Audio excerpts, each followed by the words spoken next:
It's live. Hello, everyone. Welcome back to Switch 'em Up Saturdays right here on the HCA YouTube channel, Twitter page, Facebook page, and now Twitch page. Welcome to a brand new episode. I'm very lucky to have some wonderful, fantabulous people with me today. Let's start with Miss Karen. Karen, where can the nice people find you? What have you been up to? Oh, man. Well, I mean, I've been up to what everybody else has been up to, sitting in my house watching a lot of movies. I mean, what else is there to do right now? I am working too, so that takes a lot of time, but mostly I hit 50 movies since quarantine started, and that does not even include the TV shows I've been watching, so. That's a little crazy. A little bit. Maybe I should read a book. Yes. How about you, Landon? What's up? Same thing. Just binging TV. Doing a little bit of reading too, just to kind of balance it out. But a lot of Schitt's Creek. I'm just binging that a lot. It's just great escapism, especially like in these dark, uncertain times. I'm almost done, but we'll be talking about that shortly. But let's jump into Mrs. Jazz. Hi, Jazz. Hi. So yeah, I've been doing the same. Working, quarantining, eating, baking. I had a bake fail today. I made cookies, but I think I put too much butter, so they turned out like scones, which is fine. Reading, watching TV, and watching old school movies. Oh, awesome. All right, so how this will work for those who have never seen this show before, basically what we do is we do a movie, a TV show, and then we're going to do a special topic. And this week, we're actually going to do some birthday celebrations and talk a little bit about the actors and the filmmaker. So starting off, we're going to do a movie that's brand new to Blu-ray this week, which is Underwater. Landon, since I think you're the most pro on Underwater, take it away and tell us a little bit about the plot. I don't know, Scott. I mean, you're the K-Stu big fan. I don't know. But no, Underwater was great. Everybody can relate to it right now because this is a team of ocean researchers that are stuck, really deep under the water. And they're doing a research down there for a drilling company. And so they're in isolation. And there's a lot of stream of consciousness there because, Kristen Stewart's the powerful female lead. I mean, she carries the whole film. And she's got like her stream of consciousness. I know it's a kind of a faux pas to do a voiceover in a script. A lot of people don't like that, but it worked for me. It works for me when a character like that is having internal struggles, especially when it's kind of, very relevant to what I'm going through right now too, as well. So I really enjoyed it. Awesome. What do you think, Karen? I did not enjoy it so much. I thought that it was trying to be a much bigger and more important film than it really is. It's not bad enough to be like, oh, this is really fun, but it's also not good enough to be like, wow, that was a great experience. I'm so glad I watched that. And I thought that I had a big problem with the fact that there are only two people of color. One of them is dispatched very, very quickly, and the other is the most terrified person in the entire group. And I was just like, it just bothered me, the characters. I'm not a big fan of K-Stu. Sorry, guys. But I will say that I think that this role actually did suit her very limited abilities. So I thought she worked really well for it, and I did really like her hair. But the movie itself overall, I felt like it thought it was way more important than it really is. Interesting. How about you, Jazz? I am with Karen on this one. I did not like it at all. I struggled to get into it. I struggled to figure out what they were trying to do with it. I think she was probably the main, to be honest, I actually stopped probably 20 minutes in. I was like, this is really, I just can't, to me, it felt like a poor man's Alien. And then, so I just walked away after 20 minutes. And then this morning, I was like, no, I've got to give it another shot.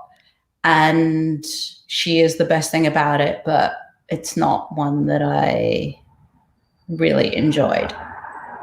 Maybe if I was in the cinema for an hour and a half, the feeling would have been different. But I was home, and it was very easy to just not suck me in. Dismiss it. Yes, I completely agree. So I did see this in the movie theater back in January, and as Landon pointed out, as a big Kristen Stewart fan, I thought the movie was actually only okay. It like Karen has pointed out, I think it borrows a little bit too much from other movies, so much so that it forgets to be its own movie. Although I do think that Kristen Stewart in the last year has really been trying to take on roles that are different and ones that she hasn't done before. So I appreciate that about the film.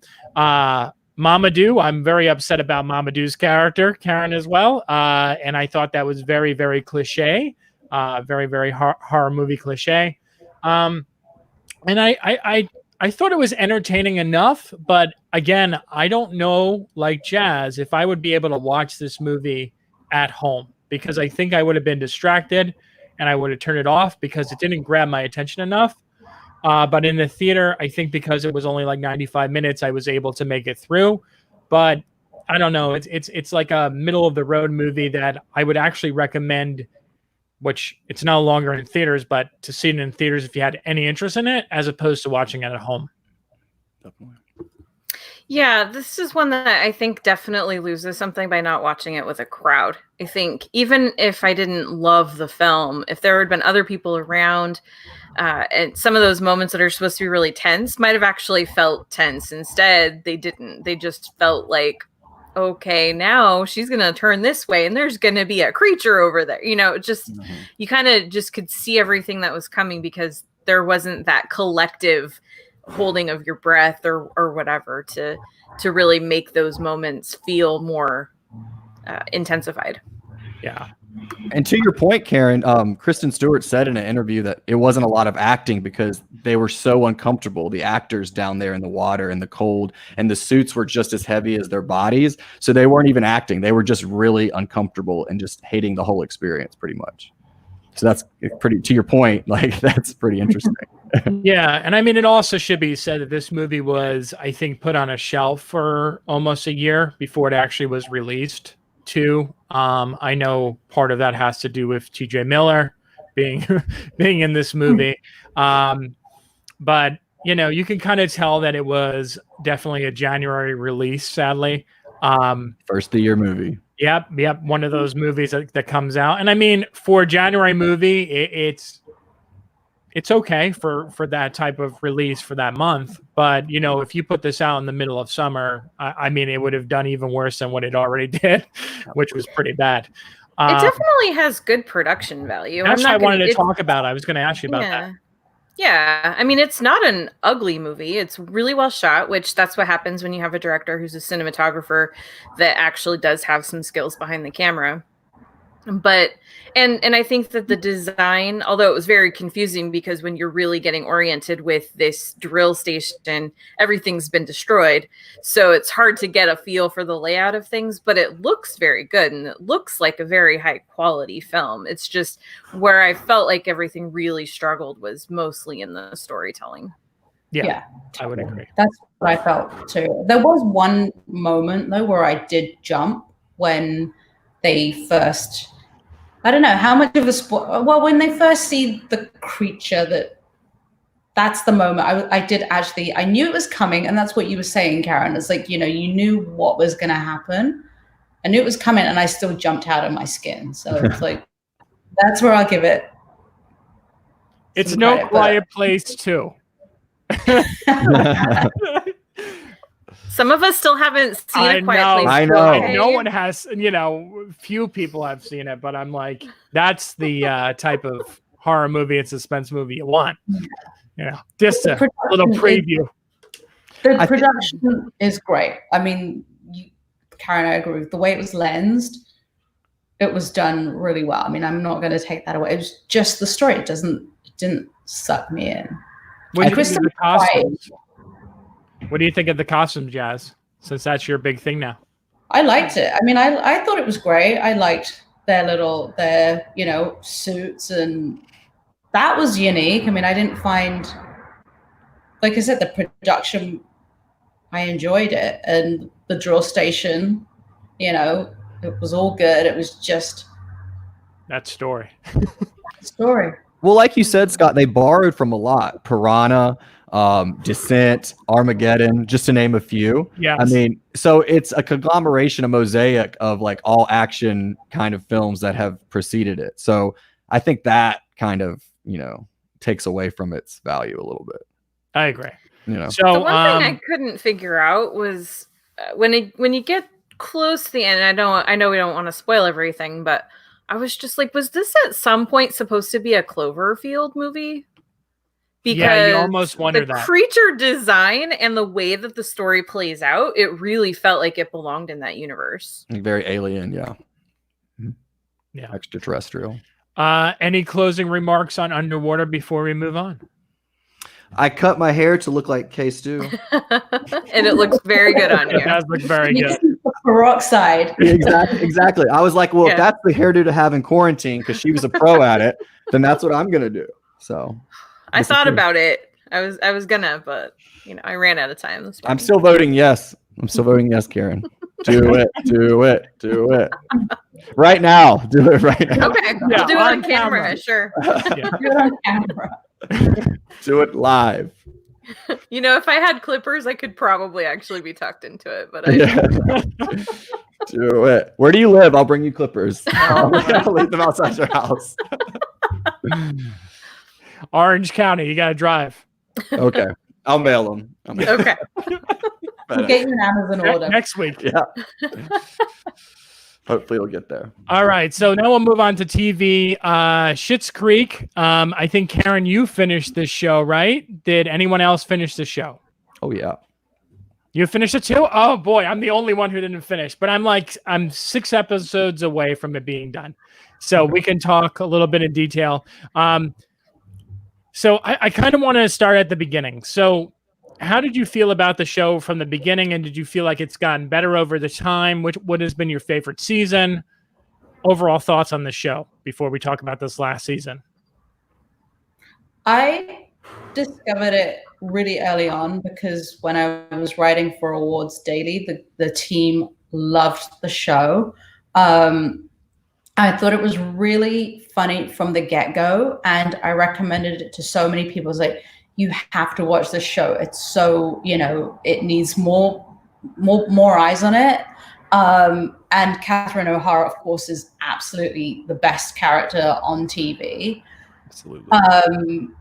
And I loved it. Got better with every single season, and I think season six was the best season. It had the perfect series finale, and it's just, I'm happy to see it get love right now. Or I think most people started to discover it in season 5, right? I think correct to say? Yeah, I think so. I mean, I remember watching this a long time ago when it was on Pop by itself. Yeah. Right. And like everyone I talked to had no idea what this show was. And then all of a sudden it started gaining in popularity. And I was like, oh, wait, now it's popular? Right. It was weird because I started watching it, I think, when season 3 had just started. And so I went back and watched the first 2 seasons because a friend had told me, you've got to watch the show. It's one of the funniest shows that's ever been on TV. And I was just like, okay, fine. So I watched it because the first 2 seasons were on Netflix. And so I started watching it and I went back to my friend and I was like, oh my gosh, you were so right. This show is great. And she was like, what are you talking about? I've never watched that show. So I have no idea who it was that recommended it to me. It was not the person I thought it was. But yeah, I ripped through the first 2 seasons really fast. And then I've just been a huge fan of it ever since and watched, every time it was on, I would watch it. It's one of the very few shows I watched live. Yeah. Weekly. I mean, it's absolutely like great escapism. I mean, it's perfect for this time. I mean, these people have been like ripped from their comforts, and you get to see this evolution of these characters like come from a really pretentious lifestyle to kind of like a simple life. And you get to see them evolve and become less selfish and more selfless. And I think that's like a really huge thing for me in the series, and like a really like it tugs on my heartstrings a little bit. Not to mention like Dan Levy he's the creator of the show, him and his dad, and he also has like a romantic relationship, and with his whole experience going from dating women to dating men, in the relationship with Patrick as that evolved, who was also straight prior, and they fell in love and opened a store and decided how to live their life. But then what really touched me is when kids from LGBTQ families, wrote letters to the cast after the season finale and said, "Thank you so much for hearing us. We really feel acknowledged, and you've given us hope." Being able to see, you being in a small town as a gay couple and how people are going to perceive that and the kind of uncertainty that's around that. So that was very touching. So I recommend after the season finale that everyone definitely kind of watch that, catch up with the cast and crew, because it's really touching to see these people reach out and talk about how this show has infected them like on a very emotional and real level, even though because it's comedy, right? And it's very easily digestible. It's 20 minutes, very funny. Catherine O'Hara is a riot. Everyone in the show is incredible, but Catherine O'Hara does stick out. But it progressively gets better, and I've never seen really shows that do this. I always see it go the opposite way. This show got better from season 3 to season 6, like absolutely. Like it just kept getting better and better. Yeah, along with sorry. No, go ahead, Karen. Go ahead. What Landon was saying about the evolution of the characters, I cannot think of another sitcom that's been on television, at least not one that I've watched, where you've seen such a very distinct growth for every character. Even the minor characters have really interesting and very important character growth and development throughout the course of the seasons.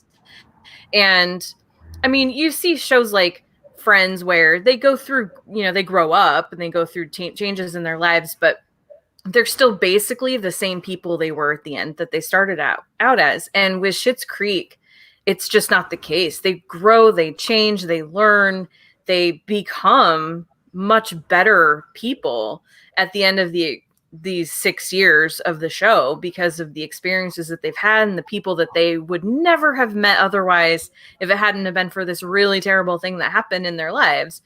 And I think that's such a powerful thing to be able to see on TV.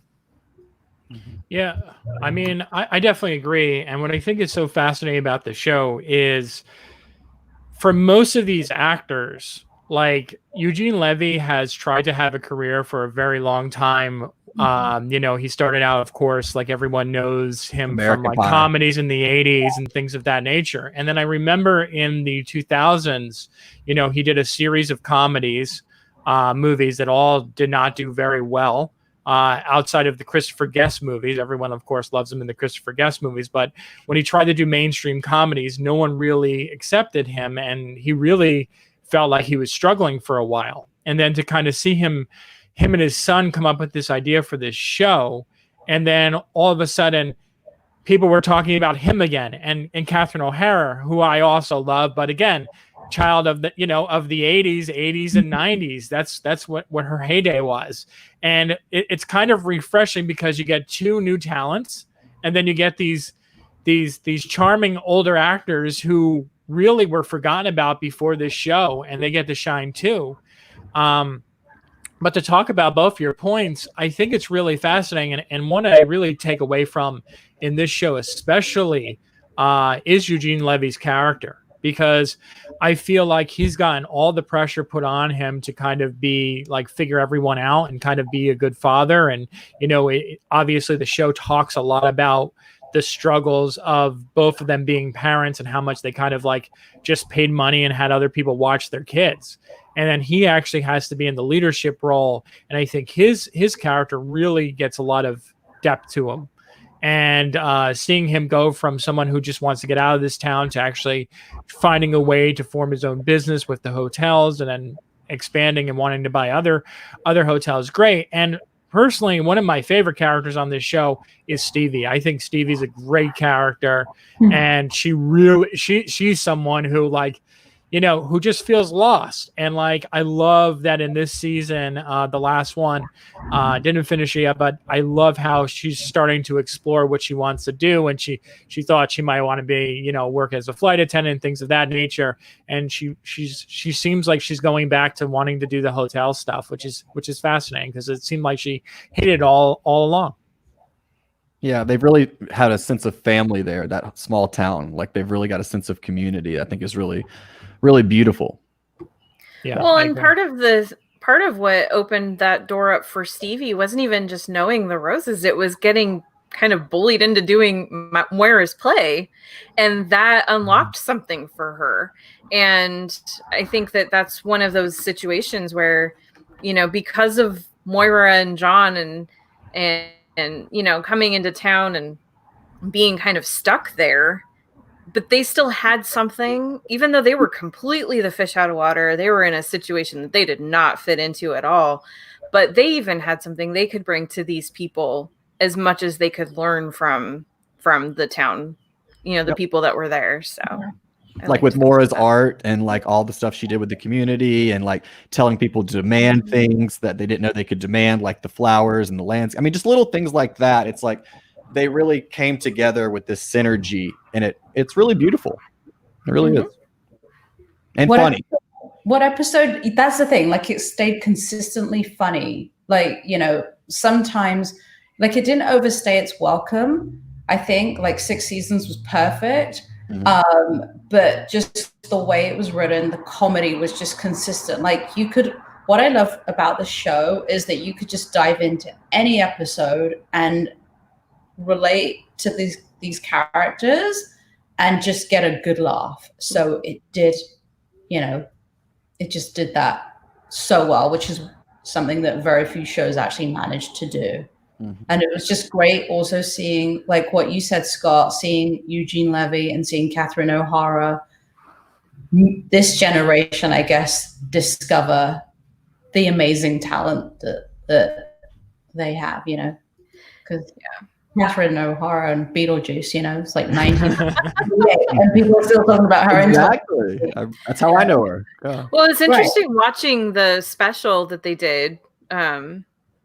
What was it called? Warmest regards, best wishes, warmest regards, and listening to her talk about how she had originally agreed to do a short when they were using it as spec, and she didn't intend on being actually playing Moira. And then when the show got an order and Dan had to call her and say, hey, will you play this part? At first she said no, and then she was like, well, wait, what else do I have to do? Like, it's just crazy to me to think that Catherine O'Hara, who is one of the funniest women alive and one of the funniest, has created one of the most iconic characters in recent television history, almost turned it down and didn't have anything better to do, you know, at the time. It's crazy to me. I mean, I think what Jazz pointed out is also very important to note, and it's something that a lot of series tend to forget, and what we forget too sometimes as fans or critics is that you can have too much of a good thing, you know. And I remember a lot of shows that I used to watch growing up, or even shows that are very popular in pop culture. A great example, of course, I'm just going to say it, is like The Office. You know, when Steve Carell left The Office, the show was never the same. I think back to a show like News Radio. I don't know if anyone's ever seen News Radio, but that was with Phil Hartman. And then when Phil Hartman passed, they kept the show going. And it's like, no. The show needs to come to an end. And I think with Schitt's Creek, what's so great about it is that the seasons were always short. They weren't that long. They weren't like trying to push the 22, 24 episode thing. They were about like 13 to 15 episodes. And they were short and sweet, about 20 to 23 minutes each. And they knew when the show was done. They didn't want to keep it going. And I know there's hints of a movie. I don't know how I feel about that idea, because I feel like TV adaptation movies have either been very, very hit or miss. weird TV show that I used to love way back when was Strangers with Candy. And then they did a Strangers with Candy movie. That and was I was so like, funny. She was an hilarious I don't- character. Yeah, that was she was- another iconic character. She's funny. She's Yeah, super funny. but then I was like, that movie was not that great. And I also think about a lot of other movie adaptations from TV shows, and I'm kind of like, so I don't know how I feel about that. It depends if I don't know if they get the right. If Dan and Eugene really have a good script, then maybe go for it. But I wouldn't want to see it rushed. The Right. fact that they ended the show at the height of its popularity because they felt like it was done tells Yes. me that if they do go forward with a movie, it'll only be because it's the right story, the right script, and the right time. I think they've already proven themselves to be good judges of that. Totally. I agree. All right. That was Any epic. closing remarks on this? That series finale though was epic. Oh my I God. cried so many times. I know. It's so Wow. amazing. They all find their way. It's so cute. I love series finales like that. Yeah. I love that. Their vows and like the Tina Turner, Mariah Carey. I was like, oh, Oh my God. Simply the best. And all the rest. we can't ruin it. Love it. It was definitely a happy ending. Mm-hmm. So That papal hat that Catherine. When you've seen the picture, so it's not a spoiler, but No. Catherine O'Hara's like outfit was just Perfect. that. She looks like a pope. Yeah, it's fabulous. She's just like looks regal. She looks very queen. So since I didn't see the ending, I'm curious. Another show that I know a lot of people watch, I think all you guys really like this show too, was A Good Place that ended a little earlier. Did you guys feel the ending, if you're fans, did you guys feel the ending of this show was as good as that episode? Because that was a very emotional episode, that season finale, if you watch it. I was obsessed with The Good Place, and I still have not been able to watch the finale. It came back from being off for a few weeks, like right in the middle of award season, and I didn't have time. And so then it was like by the time the finale hit, I was 3 or 4 episodes behind. So I was like, oh, I'll catch up later. And then I heard how crushingly emotional it was, and I was like, well, I'm not in the mood for that right now. So I have still not finished The Good Place. Did you watch it, Jazz? No, I didn't. So I haven't seen it, so I can't comment. Oh, okay. All right. I didn't see the finale either. I just I think I've seen like 3 seasons of it though. Is that 3? Is that right? Yeah, there's 3 seasons. This is the 4th one was the last one. Yeah. Yeah. It's really good though. And It's great. it's perfect for right now. Yeah. And if you're a fan of the show, I think the ending seems very similar to what everyone's been saying about Schitt's Creek. It'll be very emotional for everyone to watch. I love those endings. So, all right. So moving from Schitt's Creek to birthdays and quarantine, because I'm sure everyone's very excited about this. The first one before we go into, because we want to talk about a little something that Jazz suggested. So we're going to start with Edgar Wright first. Edgar Wright's birthday is today. Best known, of course, for all those fun movies with Simon Pegg that we all love so much, like Hot Fuzz and Shaun of the Dead. And he has a new movie that's supposedly supposed to be coming out for award season. Will we see it? Who knows? So to celebrate his birthday, what's everyone's favorite Edgar Wright movie? Who's going? Hot Fuzz. I'm going to say Hot Fuzz, but I haven't seen it in so long. But that's definitely my favorite. Jazz, this is why we're friends. That one's mine too. Wait, when was the last time you saw it though? Oh, it's been several years, but I definitely, I mean, I've seen his other movies more recently than that one, I think, but 'cause actually Hot Fuzz was the first Edgar Wright movie I think I ever saw. I think so too. But it's so funny. There you go. This is why we're friends, Karen. Yep. Landon. Wasn't he in part of Grindhouse? Quentin Tarantino's Grindhouse? That was his? I think he did the trailer in the movie. Oh, Yeah. okay. Yeah, Yeah. he didn't direct the Yeah, I know he movie. didn't direct, but I thought he maybe was like in part of that one. Probably Hot Fuzz then. Probably. Are you not an Edgar Wright fan, Landon? No, not like huge. I did have to It's like. okay. I did, yeah. I mean, I had to like look it up, and I was like, We'll still let you play with us. Thanks, guys.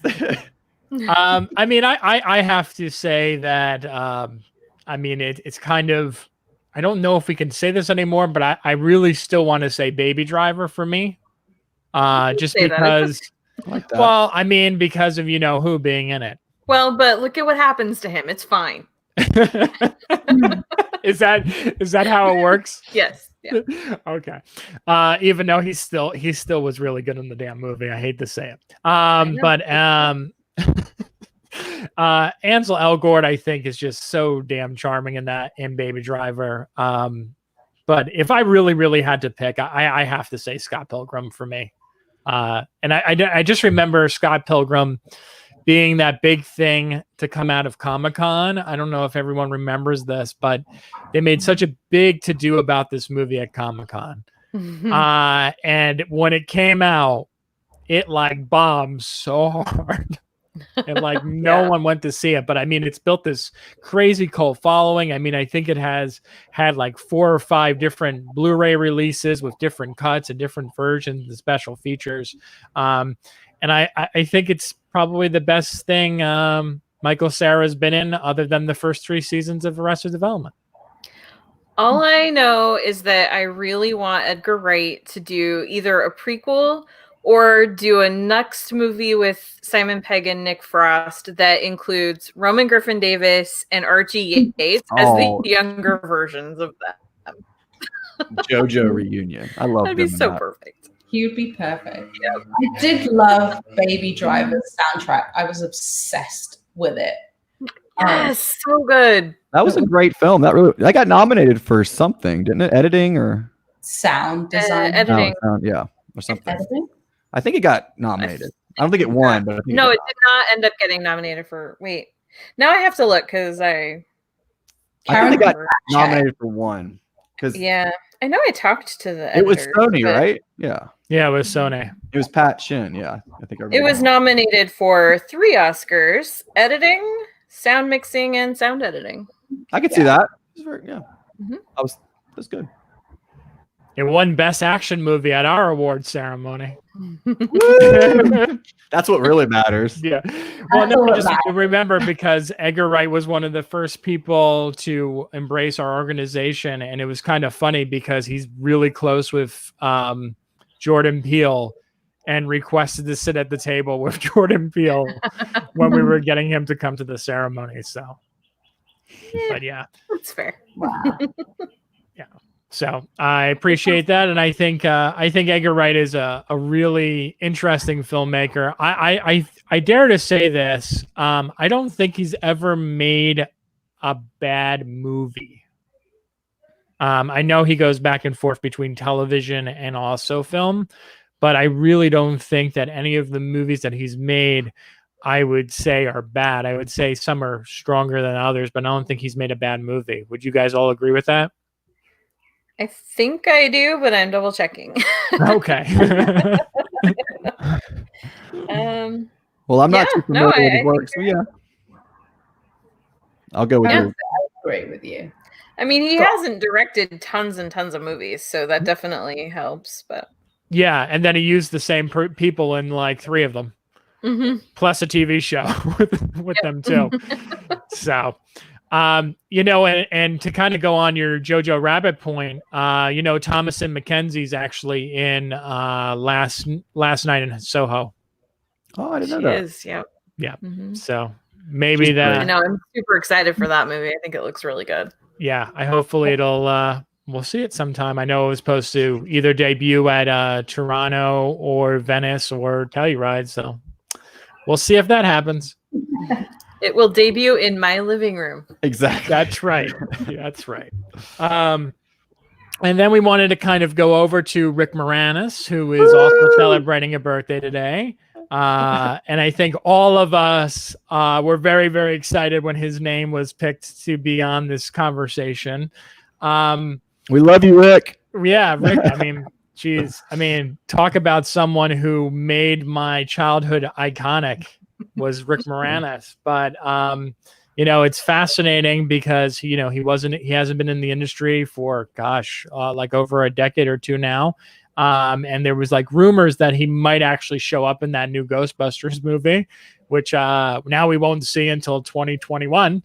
But for Rick Moranis, I know everyone's going to have a different take on this. What's your favorite Rick Moranis movie? Let's start with Karen. I think if I'm gonna say that, I'm gonna look at movies where he's like the lead or a lead. So okay. I'm not gonna pick Ghostbusters or any of those types. So I know we actually kind of already mentioned this one, Scott, so I hope I'm not taking the wind out of your sails, but My Blue Heaven. No, I wasn't going to say that. That's okay. Good, though. I love My Blue Heaven. It's him and Steve Martin. It's written by Nora Ephron. It's just this really funny movie from early 90s, maybe 1990. And he plays this kind of stuffy, boring FBI agent who's helping keep Steve Martin in witness protection because he's about to inform on the mob and testify. And of course, Steve Martin's very uncooperative. It's just really funny watching the two of them go toe to toe, and then this relationship that he's building with Joan Cusack. So it's like just these weird people that are just so sweet and funny together. And I love that movie. It's a great pick. How about you, Landon? Honey, I Shrunk the Kids. I've watched it so many times growing up. I could recite every single line from it. I know, Honey, I Blew Up the Kid. Like when he goes to Vegas and he gets all big. I love that part. And he sees the Hard Rock Hotel. Those are just classics. So when I think Rick Moranis, I see him as a picture of him with the helmet on, with the strap above, tinkering with a machine or something. That's the Rick Moranis I know in my head. That's awesome. How about you, Jazz? Parenthood. I was obsessed with it. Yes. I haven't revisited it in so long, but I think it was perpetually in the video player because I always just got the best laughs out of it. And it's so funny because Joaquin Phoenix was in it, Keanu Reeves, Steve Martin, Diane Weiss. Like the cast was incredible, and it was just Ron Howard directed it, and it was just one of the best films, like 1989, I guess. But for me, that was one of my favorite films. It's not Ghostbusters or Honey, I Shrunk the Kids, which I also love. Yeah. For me, I have to go with Little Shop of Horrors.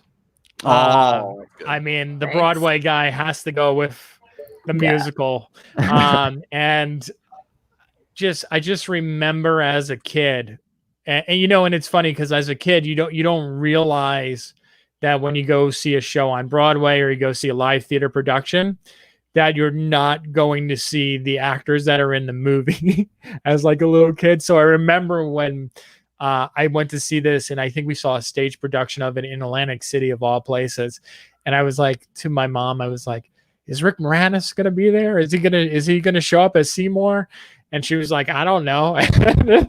And, because my mom's not very familiar with anything like movie entertainment related, but, I was always into movies and stuff like that. And she would like deal with all my weird obsessions. And I mean, Little Shop of Horrors was something that I was really, really obsessed with.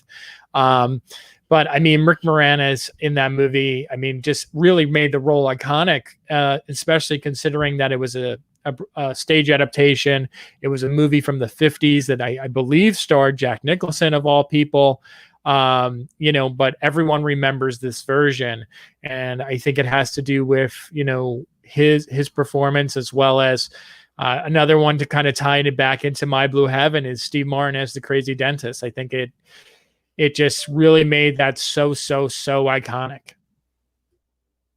Yeah, one of the things I love, I just think is so sweet and endearing about Rick Moranis is that the whole reason that he stepped away from Hollywood was because his wife got sick, and he basically retired to take care of his kids and raise them. And then I remember reading an article when Paul Feig's Ghostbusters came out in 2016, and they had asked him to be in that movie because everyone else had cameos, and he had turned it down, not because he thought there was anything wrong with the movie, but because he didn't think anybody cared that much to see him, and he just thought that was so not a big deal to people anymore. Like, oh, everyone's forgotten me. And he does not have any idea the impact that he had on people for so long.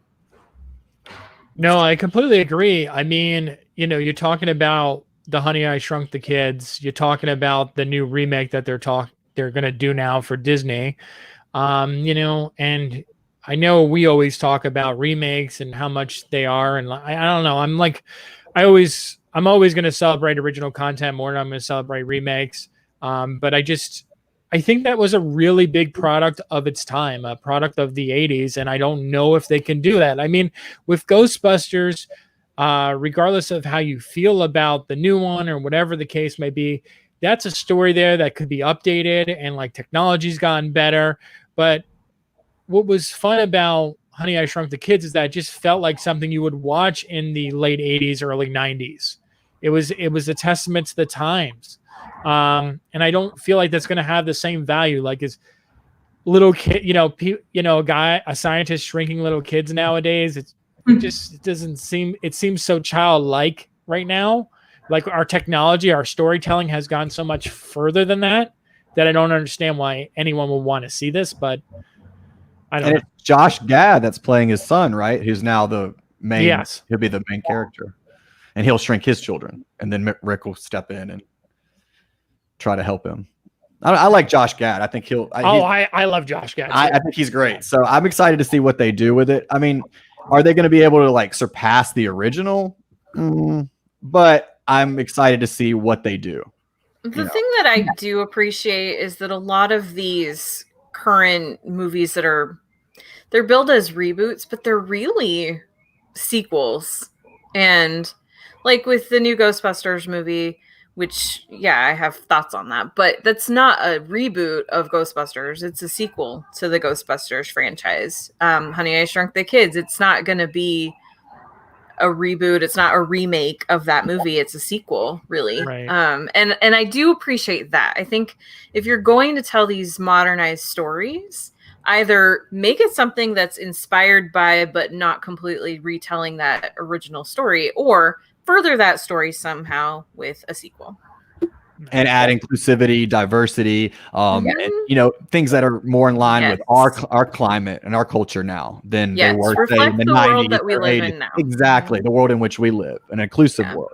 I think that's very important too. And I think that's why I really like them going back in the vaults and taking these stories and then adding a little bit of diversity to them, because I think that is a more accurate portrayal of what we've grown up seeing a lot in Hollywood. And I really love that when they do that. Yeah, I mean, Gender I guess you're swaps right. and stuff like that, like with Ghostbusters, being female, things like that. I love all of it. The Overboard, when they switched, that. I love the gender flips and all that. I love just it's like an experiment. Just roll the dice and see what comes out. I like it when it's done for the right reasons. I don't like it when they just want to tell the story just with a different cast necessarily, because that doesn't feel like it serves any sort of purpose. But for example, I know this is supposed to be a conversation about Rick Moranis, but with Ghostbusters 2016, it wasn't just retelling the story of Ray and Egon and Winston and Venkman. It was, hey, here's this cool story about people that learned how to trap ghosts.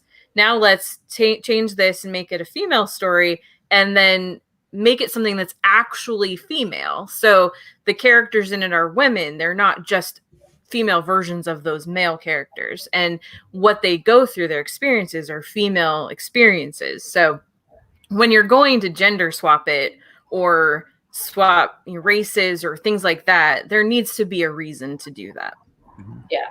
I don't know though if they're going to do that with this version of Honey, I Shrunk the Kids though. Like, I mean, we don't know much about it other than what Josh Gad is going to be in it, and that's it. Right? Rick Moranis is having a cameo. Yeah, Rick Moranis is going to be in it. So, I hope they're just not doing it to make money, But I would be fine if this is the start of the Rick Moranis. But yes. Love that.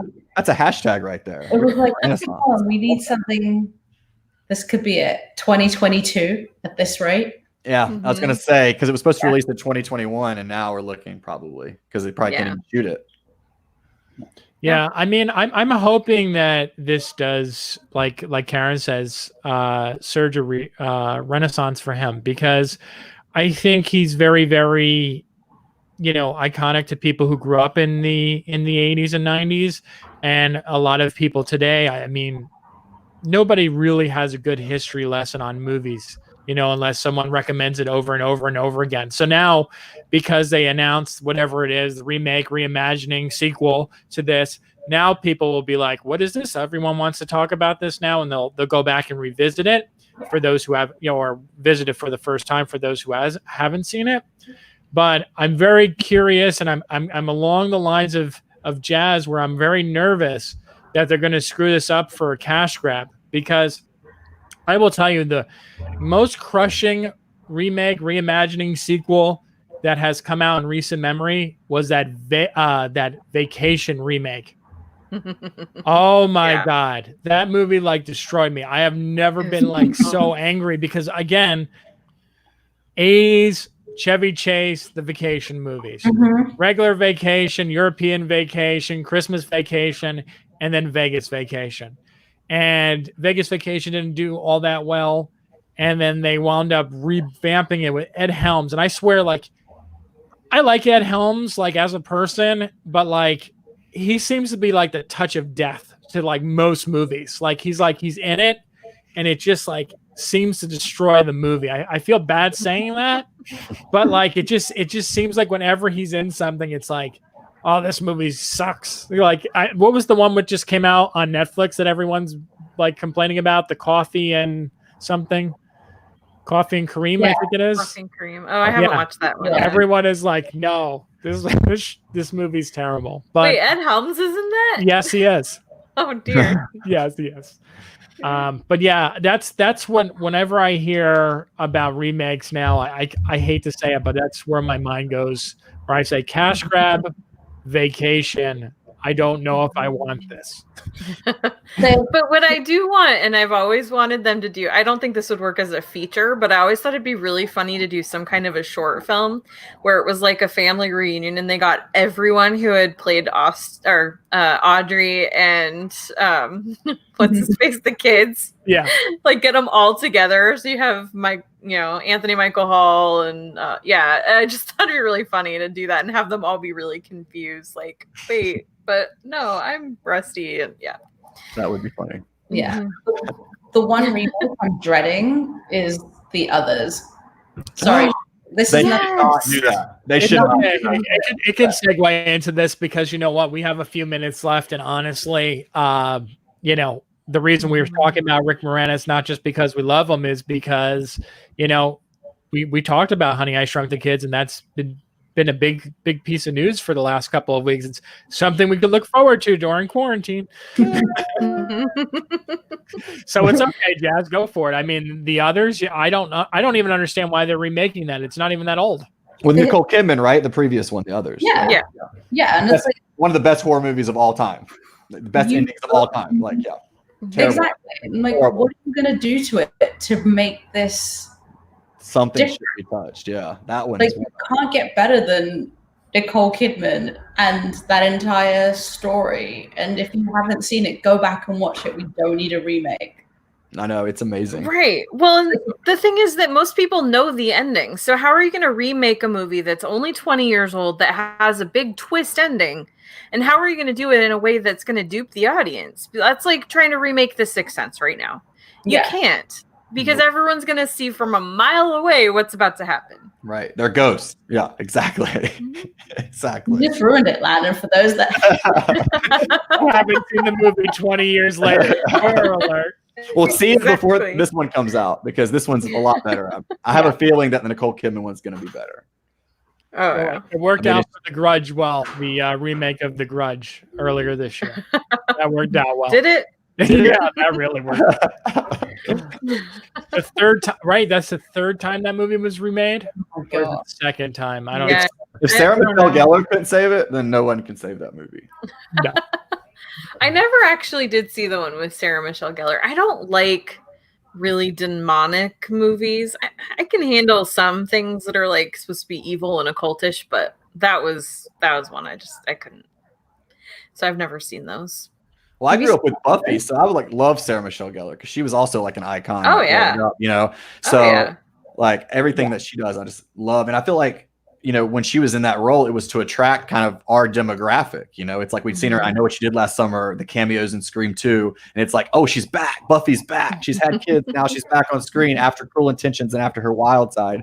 She's here, and you're like, oh wow, I can't wait to see her again. But she's still Buffy. She always will be Buffy the Vampire Slayer to me. No matter what she does, what role she's in, she's always gonna be like.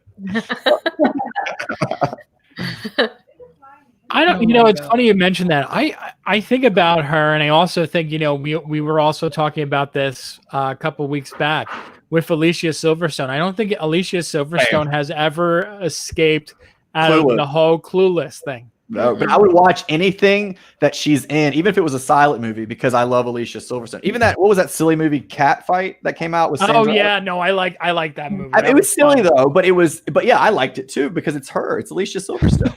I mean, it's Cher grown up. Like I even watch her Instagram and she's like talking about drunkenly calling the berry place and telling how much she loves them. I'm like, oh, I just love you, Alicia. I love you.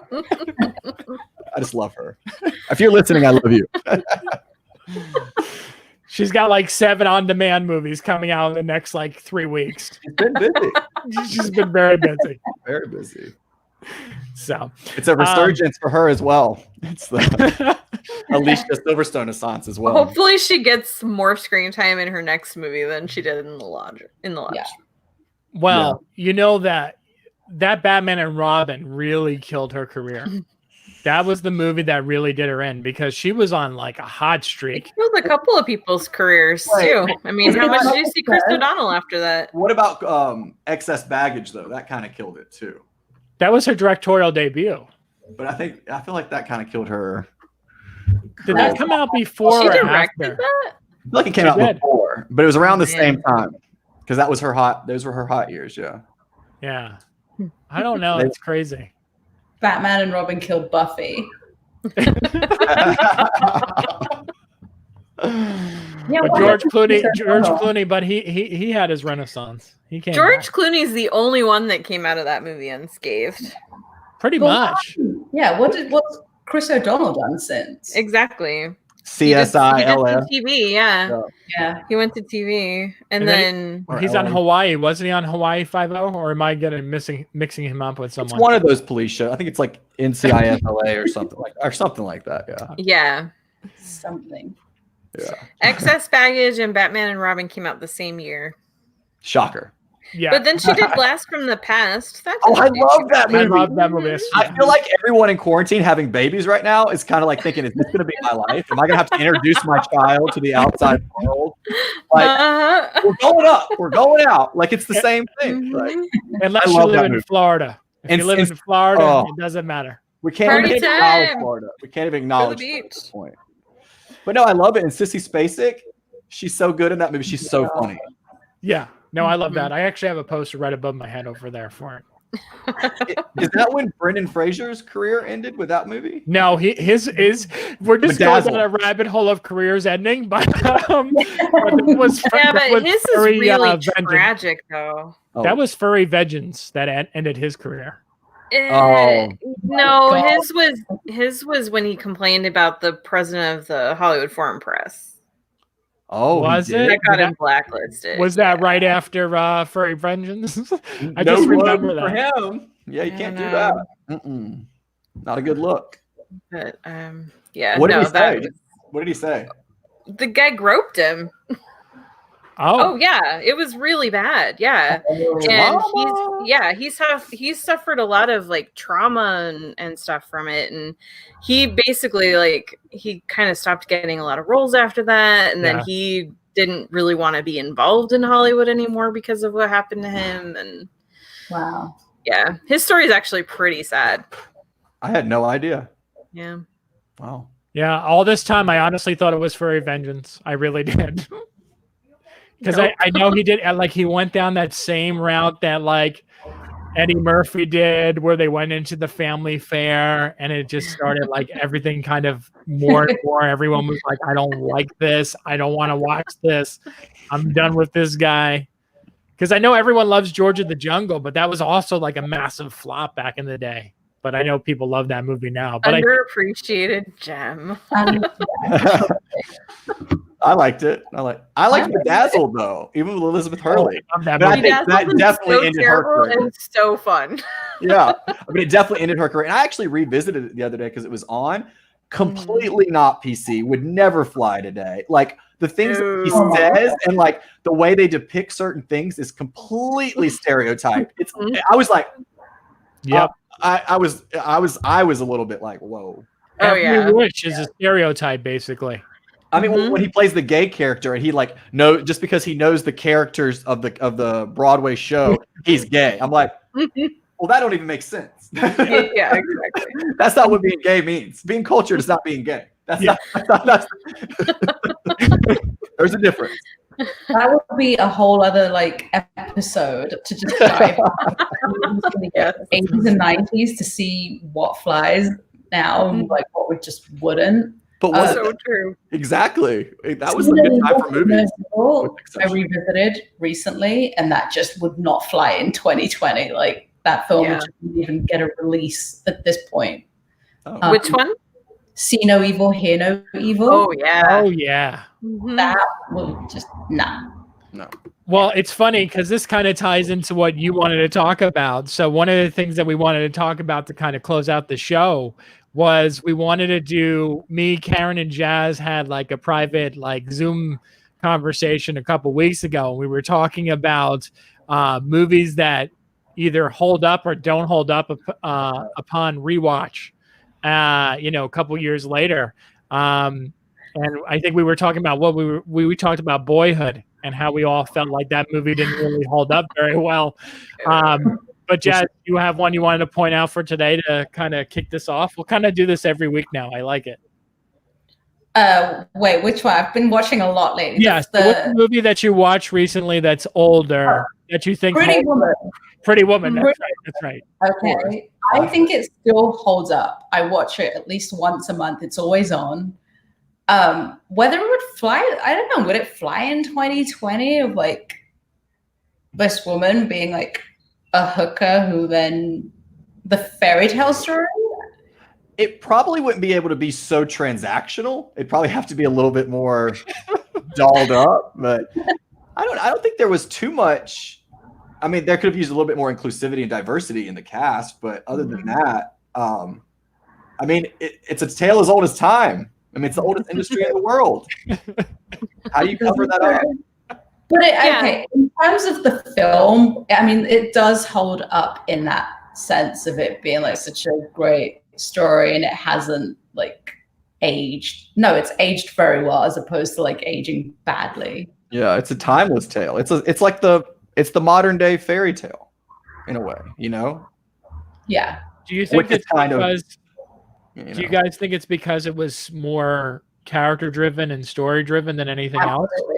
Absolutely. The characters were really well developed. The story was just a simple story, but a classic story. Yeah, I kind of, that's what I've actually noticed with movies that rely very heavily on like either visuals or like action. They don't tend to hold up well.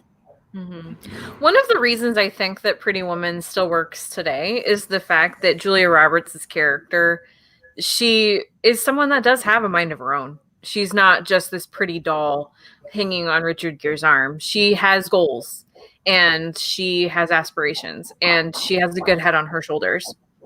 And I think that's a character that still works. And she flosses, so that's important. She does. Can't neglect your gums. That's right. I love that part. And she learns how to eat lobster. Yeah. And they finally let her shop. Big mistake. Huge. Love it. Yeah, but I think I do think, like you were saying, Karen, it's like, it's interesting watching. It doesn't downplay her character at all. It's not pandering at all.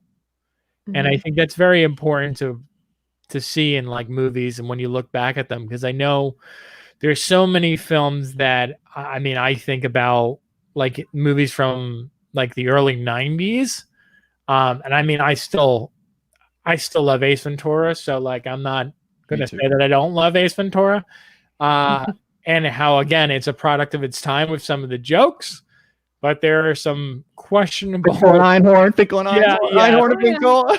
some questionable stuff in there. Yep. But a little dramatic at times. I'll give it that. But again, for that period of time, I mean, so fitting. Yeah. But I think that's not Snowflake. It's such a classic. It's so quotable, though. It's just such a classic. No, and it holds up well. Even with that, it still holds up well. Yeah, and you can forgive those things. Like with Bedazzled, those things are kind of unforgivable. Those stereotypes are kind of they're just silly. Yeah, because they're embedded into the plot of the film. Right, but with that one, it's a little different. Like we can forgive that. I mean, you know. Yeah. I agree. All right, so to end this episode, what we're gonna do is we do a poll question, and we'll tie it back around to Rick Moranis. So since we already talked about our favorite Rick Moranis performance on Twitter, Facebook, Twitch, wherever you're watching this, let us know what your favorite Rick Moranis movie is, and we'll share and retweet your answer. So thank you so much for watching this. Everyone go around, let everyone know where they can find it. Let's start with Jazz, since she went last time. You can find me on Twitter at JazzT and on Instagram at JazzT21. All right, Karen? I am on Twitter and Instagram at Karen M. Peterson. Landon? I'm on Twitter and Instagram at Landon H. Johnson. And I am on Twitter and Instagram at The Other Scott M. Thank you so much for watching. We'll be back on Tuesday with another episode of What You Watching Tuesdays. So we'll see you soon. Take care. Bye.